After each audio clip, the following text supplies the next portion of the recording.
The Siberian Arctic is now warming nearly 4 times faster than the rest of the planet, an acceleration far greater than what was previously accounted for in climate models. The intense warming of the Arctic seas is occurring precisely in the region of the Taimyr Peninsula, where the epicenter of the Siberian plume's ascent is located.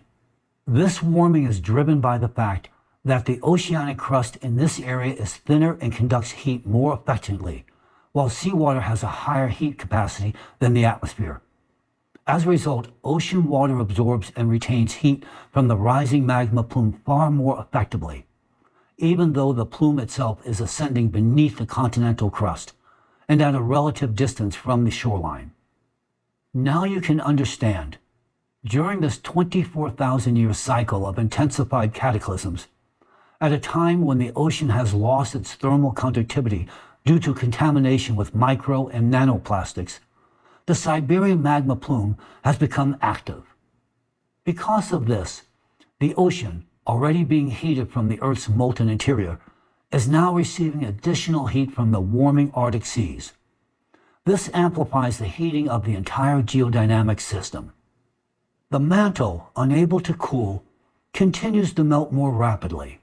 This, in turn, increases the upward flow of superheated magma beneath the tectonic plate, exponentially intensifying pressure on this section of the crust.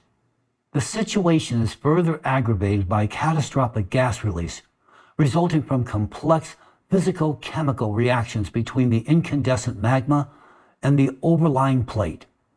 You now see 3 key components in the complex causes behind the intensification of cataclysms: the 24,000-year cycle of extreme disasters, the ocean, polluted with micro and nanoplastics and thus retaining heat, and the activation of the Siberian magma plume.